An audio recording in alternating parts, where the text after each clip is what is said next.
Candlelight Vigil happening right now in Charlottesville. Let's listen in. We'll walk hand in hand. We'll walk hand in hand someday.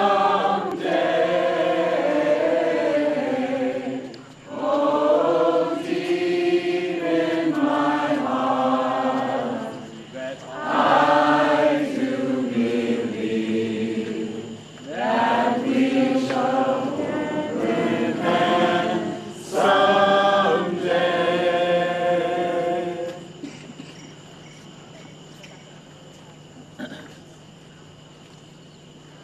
Mine eyes have seen the glory of the coming of the Lord.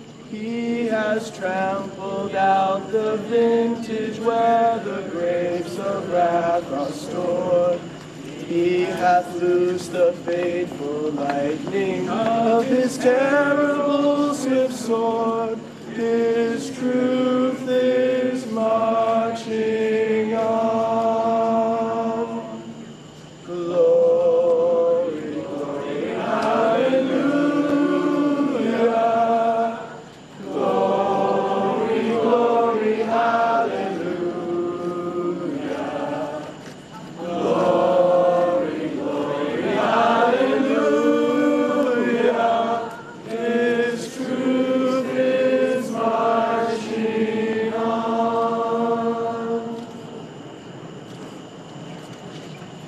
This little light of mine, I'm gonna let it shine. This little light of mine, I'm gonna let it shine. This little light of mine, I'm gonna let it shine. Let it shine, let it shine, let it shine. Next verse. I'm gonna let it shine. Hiding under a bushel of milk. I'm gonna let it shine. Hiding under a bushel of milk. I'm gonna let it shine. Let it shine, let it shine, let it shine. All around UVA. All around UVA. I'm gonna let it shine. All around UVA. I'm gonna let it shine. All around UVA. I'm gonna let it shine. Let it shine, let it shine, let it shine. Charlottesville. All around Charlottesville. I'm gonna let it shine. All around Charlottesville. I'm gonna let it shine. All around Charlottesville. I'm gonna let it shine. Let it shine, let it shine, let it shine. From my heart to yours. From my heart to yours. I'm gonna let it shine. From my heart to yours. I'm gonna let it shine. From my heart to yours. I'm gonna let it shine. Let it shine, let it shine, let it shine.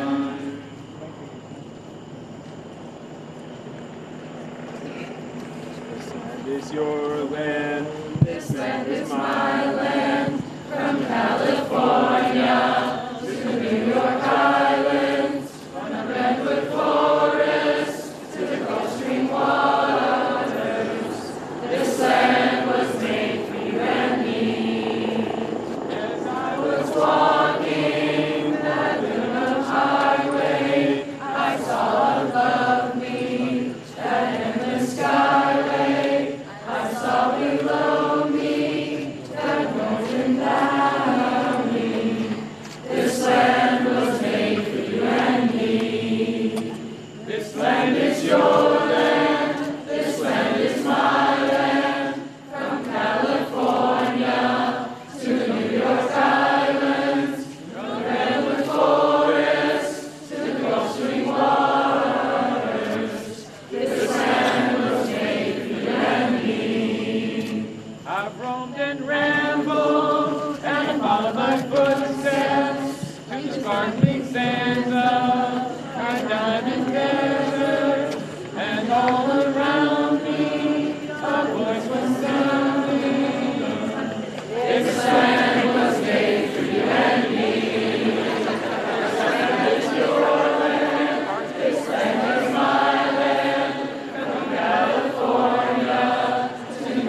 if you have felt sadness and loneliness over the last several days, these images and these sounds certainly, I hope tonight, give you some hope, as they give certainly me hope for the future of all of us in this extraordinary country of ours.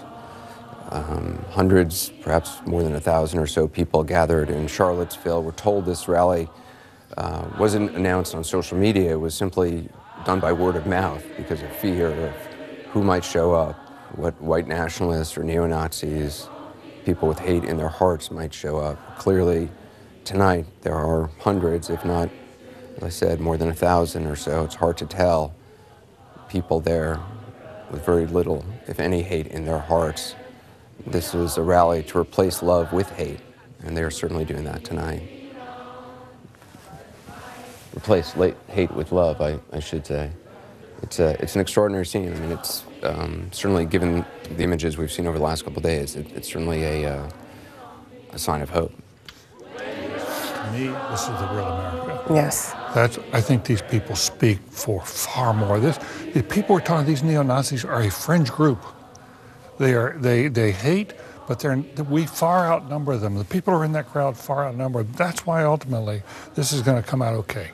You know, we were talking before the break, though, about Steve Bannon talking about, you know, as long as the Democrats are talking about racial issues, that he'll be winning. And I think that we like to think that this is what everybody is like, but I think one of the things we are learning with Donald Trump, that he has a lot of followers who are willing to at least stand by him while he does these kinds of things. And to me, that's what's been most alarming about this, is you think it's 2017, and you think we're past this, and yet I won't be at all surprised if the next approval rating comes out and he still has a lot of approval among Republicans. And that there were, look, he was sending messages to the alt-right, you know, the white supremacists during the election, and people still stood by him. So, you know, I think we've seen sort of the best of us and the worst of us in the last couple of days, and we want to think that this is it, but there still seems to be. I mean, where are the evangelical leaders condemning this? I mean, that is an extraordinary thing. You know, not one of them has resigned. Jerry Falwell Jr. actually defended him. He tweeted out a tweet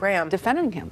So, I mean, this is a significant part of our population. I mean, there have been some, Dr. Russell Moore, who has been very vocal. But he was very anti-Trump. Well, from the beginning. Yeah, yes. but where are the ones who supported Donald Trump coming out and condemning this? Remember the letter from the Birmingham jail with Martin Luther King talking about the pastors who refused to come over for so long. They're not necessarily on the cutting edge on issues like this. They have a higher power to answer to for their hypocrisy on this than any poll number or electorate. But, you know, Ronald Reagan said that all great change in America starts at the dinner table.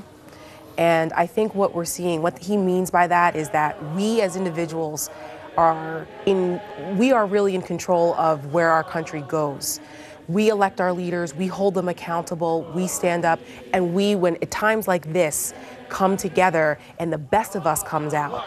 And I think it's so important for people to see this, because there is so much despair going on in this country, that people need to see that we are capable of being civilized, of being good people, and that despite what's going on in Washington, despite what's going on with Donald Trump and his inability to lead, that we as the American people, it starts with us. Ultimately, it begins and ends with us as Americans. So I'm happy to see that. I am, but what a tragic commentary that, almost 60 years after John Lewis put his life on the line on the Edmund Pettus Bridge, and so many others, Goodman and Cheney and Schwerner, murdered in Mississippi. So many people, when we were babies, or not even born in your case, Tara, put their bodies and lives on the line. And I have to say, until this week, I thought that time was in our past. And, you know, what a thrill for me to be able to introduce my children to John Lewis, explain to them what Mr. Lewis represents. Now I see this as father. I'm loading my son in a car Friday and driving him to Charlottesville to go to the University of Virginia for his second year. I have friends who teach there. He texted me saying, yeah, they did in fact text all the students saying, don't talk about this on social media, but come out. We're now back to putting our bodies on the line. That's what Heather Heyer did. She put her body on the line in front of a white supremacist and gave her life for the values that we all hold as Americans. And I have to say, it's humbling to see the Heyer family at that service and the sacrifice that they've laid on the altar of liberty. But it's also depressing to realize that in the 21st century there are still Heather Hires who have to do that. And these young people, they know what they're doing. They know that there is a risk, a real risk to their physical person as young people. And they're going out there anyway, and it's real courage. They had more courage than the President of the United States or the members of the Republican Party that are not coming out, and they should, participating in these. Republican members of Congress should be taking a stand like this. Joseph, when you were watching this, what did you think? I mean, it's completely demoralizing as an American. Steve Bannon wants to talk about identity politics. We have one identity right now as Americans. Race has always been a real thing. But to think that anybody really, truly thought that you'd be sitting here listening to spirituals in 2017, I think that, the most overused Dr. King quote is that the arc of the universe is long, but it bends towards justice. The hidden subtext for that is only if we make it so. And so it is incumbent on all of us to remember and honor Heather, to honor what she has done, to honor the sacrifice that her family has made, but then also to what you were saying, to connect that to, to Andrew Goodman, to connect that to Michael Swerner, to commit that to understand that those are two Jewish individuals in 1964 who were buried in the mud right next to James Carney. The anniversary was just, I think it was last week or 2 weeks ago. And so all of us need to take a step back. I don't care if you're a Republican, a Democrat, I don't care if you're an individual who believes in hashtag Black Lives Matter, to understand that the blood that pays for liberty comes from people of all ethnicities. And it is incumbent on all of us to understand that we have a shared responsibility to speak truth to power. We have a shared responsibility to say, as one nation, that this is unacceptable.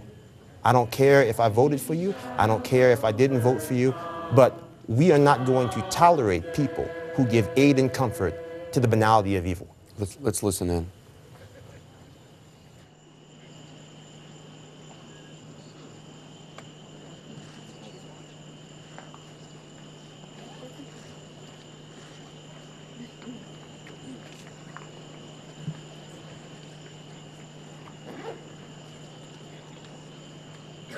Keep watching this. We'll bring more of this rally to you. We'll be right back.